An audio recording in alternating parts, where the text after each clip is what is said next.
My name's Gina. I used to be a figure skating coach, before my life took a whole different turn. It was back at the rink where I spent most of my days, either gliding on ice or teaching kids how to stand on their skates without falling flat. It was a regular Tuesday morning when I first saw Tom. He was at the rink, obviously out of his element, clutching the railing like it was the only thing between him and a frozen grave. His niece, Lily, who was about 7, zipped around him, her laughter echoing off the cold walls. "Hey, need a hand?" I skated over to Tom, amused by his cautious stance. He looked up, relief washing over his face. "Yeah, thanks. I'm Tom, and this is Lily." He gestured to the whirlwind niece of his who was now attempting a spin. "Gina," I introduced myself, offering him a smile. "And don't worry, you're not the first adult to look like they're auditioning for Bambi on ice around here." He chuckled, easing up a bit. "That obvious, huh? I'm just trying to keep up with her." He nodded towards Lily. "But I swear, she's more at home here than I am in my office." We chatted more as I gave him a few tips on how to skate without clinging to the sides. He was quick to learn, or maybe he was just trying really hard not to embarrass himself in front of his niece. Either way, it was fun watching him get the hang of it. "Uncle Tom, look," Lily called out, doing a little jump. I laughed. "You've got a natural there. Ever thought of getting her into lessons?" Tom glanced at me, then back at Lily, who was now skating towards us. "I've thought about it. Do you give lessons?" "Sure do," I replied. "I teach kids her age all the time. She'd fit right in." He seemed to think it over as he watched Lily join us, her face flushed with cold and excitement. "What do you think, kiddo? Want to learn some cool tricks?" Lily's eyes lit up. "Yes, please, Uncle Tom?" He nodded, looking back at me. "Guess we're signing up then." From that day, Tom started bringing Lily to her lessons regularly. We got to talking more and more. He was funny in a dry sort of way, and I liked that. He'd hang around during the lessons, sometimes even lacing up a pair of skates and trying a few moves himself. One day, after the rink had emptied and it was just the two of us left, he asked me out. It was straightforward, no fancy lines, just a simple, "Wanna grab dinner sometime?" That dinner led to many more, and before I knew it, we were inseparable. Life was simple, filled with laughter, chilly mornings at the rink, and quiet evenings out. Life after marrying Tom seemed like it settled into a comfortable pattern faster than I thought possible. Moving out of my small apartment and into a house with Tom felt like the first real grown-up thing I'd ever done. We filled it with furniture, laughter, and eventually, the cries and giggles of our kids. Tom's family was a big part of our lives. His mom, Janet, and dad, Mike, were over so often it felt like they lived with us half the time. Janet loved to come over and fuss over everything, from the garden to my cooking, which she couldn't praise enough even though I knew I was no master chef. "You've got to teach me how to make this lasagna, Gina," Janet would say nearly every time, her voice loud and filled with genuine enthusiasm as she helped herself to another hefty slice. "It's no secret recipe, Janet. Just followed the instructions on the box and added a pinch of love." I'd joke back, and she'd chuckle, wiping her mouth with a napkin. Tom's sister, Sarah, and her daughter, Lily, were regulars too. Lily was growing so fast, and watching her and my own kids play together brought a sort of peace and happiness that was hard to describe. One Sunday, while the kids were sprawled on the living room floor with their coloring books and toys, Sarah and I sipped coffee in the kitchen. "You've made a nice life here, Gina," Sarah noted, her tone a mix of admiration and a hint of something else, maybe wistfulness? "I guess we did, huh?" I responded, leaning back in my chair. "It's noisy, messy, and chaotic, but it's ours." Sarah laughed, her voice echoing slightly in the kitchen. "That's family. Tom's really stepped up, hasn't he? Being a dad suits him." I smiled, thinking about how Tom had indeed taken to fatherhood with a surprising amount of grace. "He's great with them. Still, he's been working so much lately." "Yeah, he mentioned the new project at work. Sounds like a beast. Sarah sympathized, stirring her coffee absent-mindedly.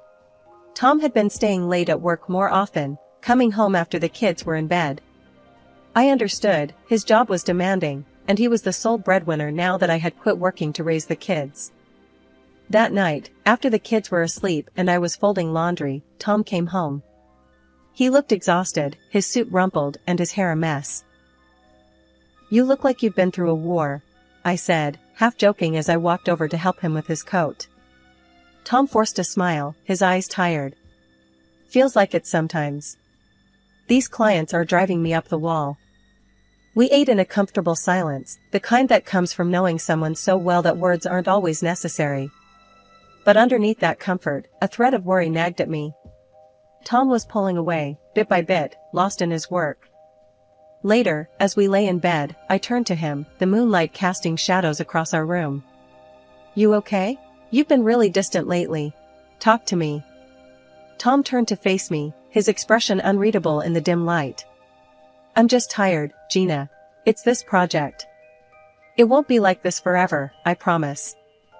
As sleep claimed me, I hoped that he was right, that work was just a temporary wedge and nothing more.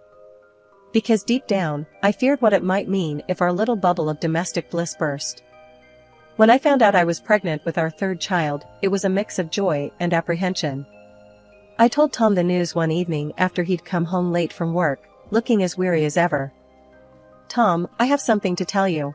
I'm pregnant," I said, my voice a mix of excitement and nervousness. He looked up, surprise etching his face before it softened into a smile. "Really? Wow, that's great, Gina," he said, and for a moment, he seemed genuinely happy, the tired lines around his eyes smoothing out. But the smile didn't reach his eyes, and he sank into the chair as if the weight of another responsibility was too much to stand. "It's wonderful news," I continued, trying to gauge his reaction. "But, Tom, I'm gonna need you more at home. With 3 kids, it's gonna be a lot."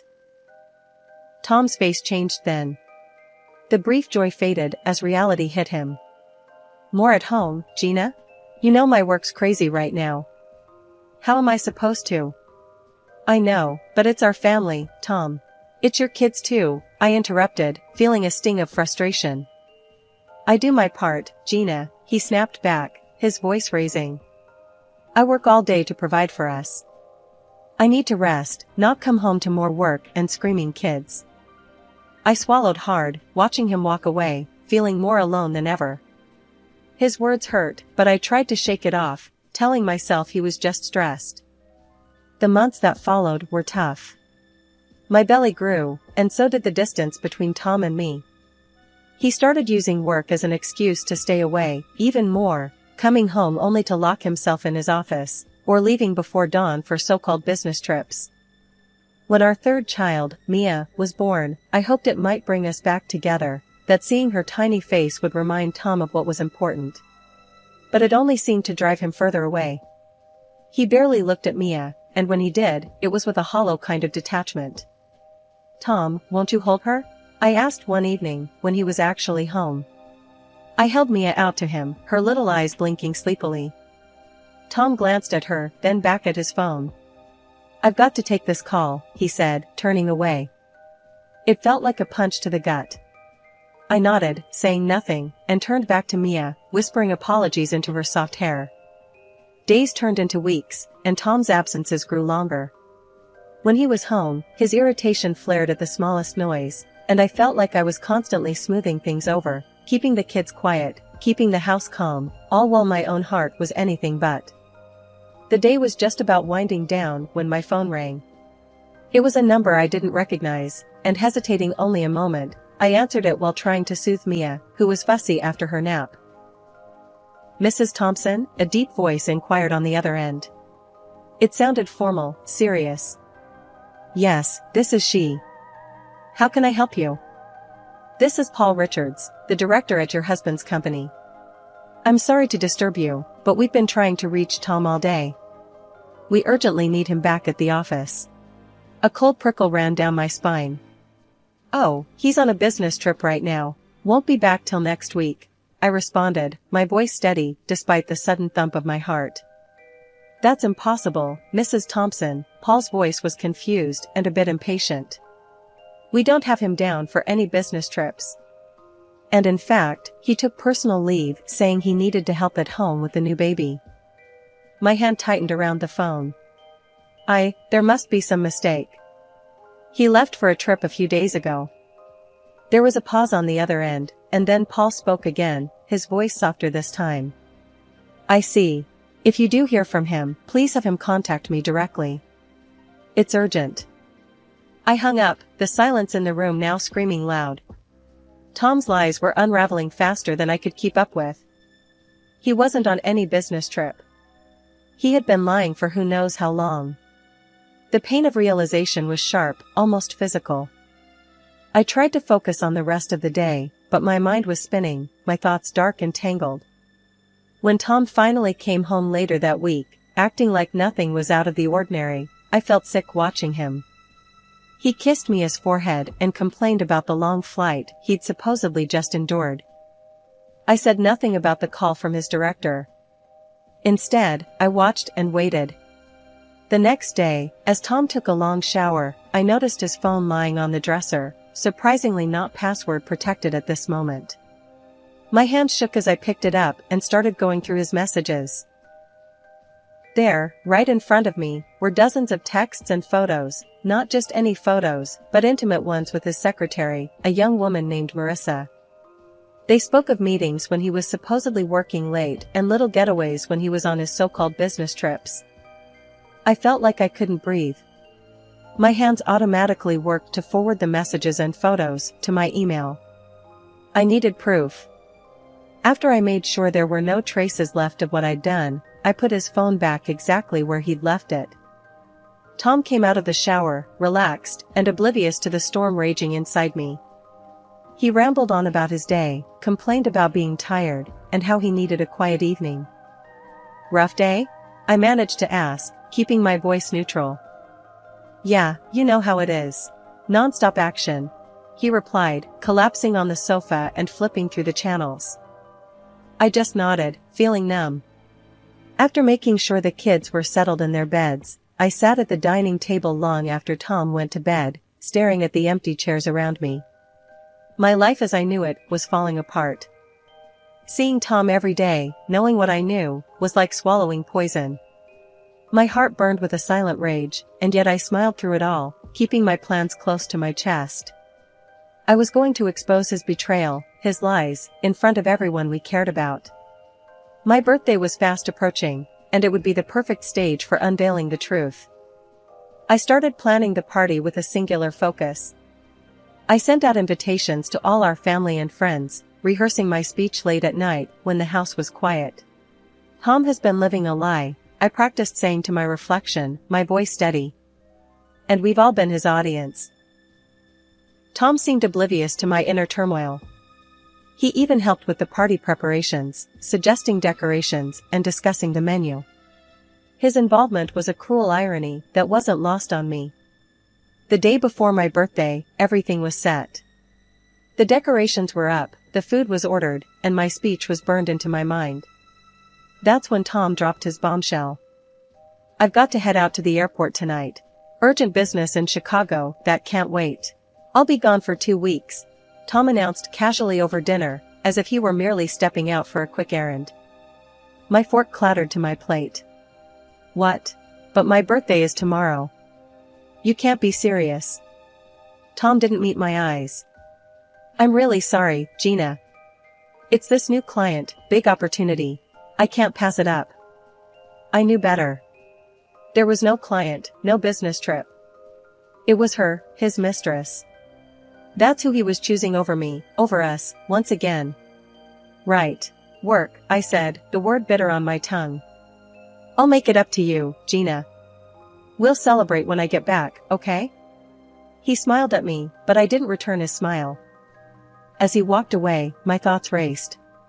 This was it, the moment where I could have brought everything crashing down around him.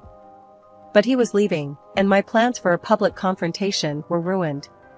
I watched from the window as he drove away, my heart a mix of fury and despair. My birthday would still come, and though my plans were foiled for now, this wasn't the end.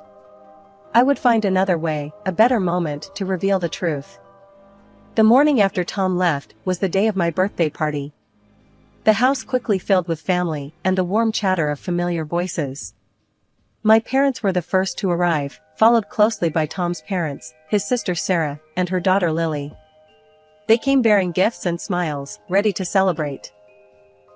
As the children played in the background, my mother-in-law, Helen, looked around, her expression turning puzzled. "Where's Tom? Isn't he joining us for your birthday, Gina?" I hesitated, a lump forming in my throat. I had planned this moment, rehearsed the words, but facing it head-on felt overwhelming.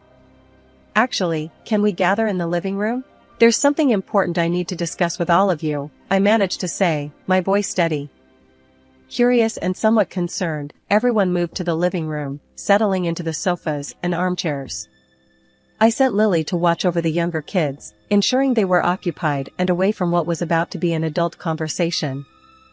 Once everyone was seated, I took a deep breath, holding on to the back of the couch for support. Helen's eyes were fixed on me, filled with worry.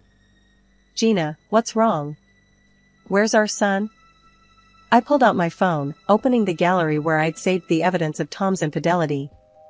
"There's no easy way to say this, but Tom hasn't been honest with us," I began, my voice clear despite the shaking of my hands. I turned the screen to face them, showing a photo of Tom with his mistress, their intimacy undeniable. A gasp echoed through the room, most audibly from Helen and Mike, Tom's parents. Sarah's hand flew to her mouth, her eyes wide with shock.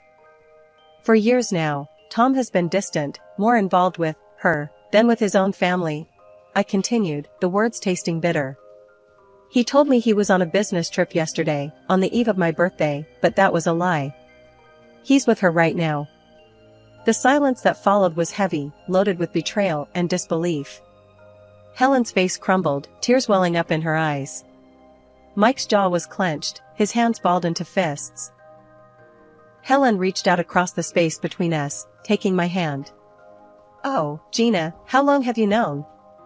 "Only a few days," I admitted. "I found out just before he left. I'm sorry to drop this on all of you like this, but I didn't know what else to do." Mike stood abruptly, pacing a few steps, before turning to face me. "He's my son, but I can't condone this. Not when he's hurt you and the kids like this." "What are you planning to do, Gina?" My resolve hardened, fueled by their support. "I'm planning to file for divorce. I can't be with someone who has so little regard for his family." The room was quiet again, everyone processing the bombshell I had just dropped. Then, one by one, they began to express their support. "If that's your decision, you have our full support, Gina. You and the kids are our family too," Mike said firmly, his voice rough with suppressed emotion. Helen squeezed my hand tighter. "Whatever you need, we're here for you. I'm so sorry our son caused you this pain." Sarah came over and hugged me. "We're with you, Gina. All the way. Tom needs to answer for this." I was glad my loved one supported me, but I voiced a concern that had been gnawing at me ever since I decided on the divorce. "I don't know what I'm going to do next," I admitted to the room. "I can't stay in this house. It's too much. But I've got nowhere to go with the kids." My parents immediately offered to take us in. "You and the kids can come back home," my dad said, his voice steady and reassuring. But before I could respond, my father-in-law stood up. "Actually, the house you're living in now," Mike started, his tone serious. "It's under my name. I think it's best if we sell it. There's a house near ours that's just come on the market. It would be perfect for you and the kids." The room paused, everyone processing Mike's words. My mother-in-law clapped her hands, a smile spreading across her face. "Oh, that would be wonderful. Having the grandchildren close by, and Gina too, it would mean the world to us." The decision was made quickly after that. Mike and Helen moved forward with selling the house. It was a whirlwind, and before I knew it, they had not only sold it but also purchased the new home near them. The efficiency and support from Tom's family were overwhelming in the best way possible. The move was a flurry of activity. Boxes were packed, furniture moved, and my life repacked into a new setting with an incredible speed. My parents, Mike, Helen, and Sarah were all hands on deck, making the transition as smooth as possible. It was during these days of setting up our new home that I finally dealt with the last piece of my old life with Tom. I gathered all his belongings, which weren't many since he'd taken a lot with him on his supposed business trip. With the help of my father, I shipped everything to Tom's office. Included in the boxes was a letter, not just to him, but to his director. I detailed everything, from the affair to the lies about his business trips. That night, after the kids had gone to bed in their new rooms, I stepped out onto the small porch of our new house. The air was cool, the sky clear and full of stars. Mike came outside, joining me. "How are you holding up?" he asked, his voice gentle. "I'm okay," I said, looking out into the night. "Actually, I'm more than okay. I feel free." Mike nodded, understanding. "Good. You deserve to be happy, Gina. All of you do." "We will be," I replied, a newfound resolve strengthening within me. "We're going to be just fine." And as we stood there, the quiet night around us, I believed it. With the support of my family and the promise of new beginnings, I was ready to face whatever came next. I wasn't just surviving, I was ready to thrive. The real drama unfolded when Tom returned from his business trip. He went straight to our old house, expecting everything to be as he left it. I heard about what happened next from Sarah, who heard it from a neighbor. Tom tried to unlock the door, but of course, the keys didn't work, new locks. He started pounding on the door, loud enough to startle the new tenants, who had just moved in. Confused and annoyed, the man who opened the door was met with Tom's bewildered and angry face. "Where's Gina? What the hell are you doing in my house?" Tom had demanded, his voice booming. The new tenant, taken aback by Tom's aggression, threatened to call the cops. Tom, flustered and fuming, pulled out his phone and dialed my number. I answered, knowing this call was inevitable. "What the hell, Gina? Why can't I get into the house? Who are those people?" Tom's voice was loud and frantic over the phone. I replied calmly, each word deliberate and clear. "I sold the house, Tom. And I'm not going to tell you where we are now. You should probably go stay with your mistress." The line went silent for a moment before he erupted again, cursing, demanding explanations. But I had said what I needed to. I hung up, my heart pounding but my resolve steady. Tom, lost and desperate, went to his parents' house next. But Mike and Helen were firm. They had already chosen their stand. When Tom showed up at their doorstep, hoping for solace or a place to stay, Mike met him at the door. "We can't support you in this, Tom. What you did to Gina and the kids, we're ashamed," Mike had told him, his disappointment heavy in his voice. Tom lost it then, yelling about being their son and how they couldn't just turn him away. But Mike was adamant, the door closing on Tom's pleas and curses. Back at work, things didn't go any smoother for Tom. I got the details from my friend Liz, who works in HR at Tom's company. The director had called him in first thing, laying down the consequences of his actions, not just the affair, but the misuse of company time and resources.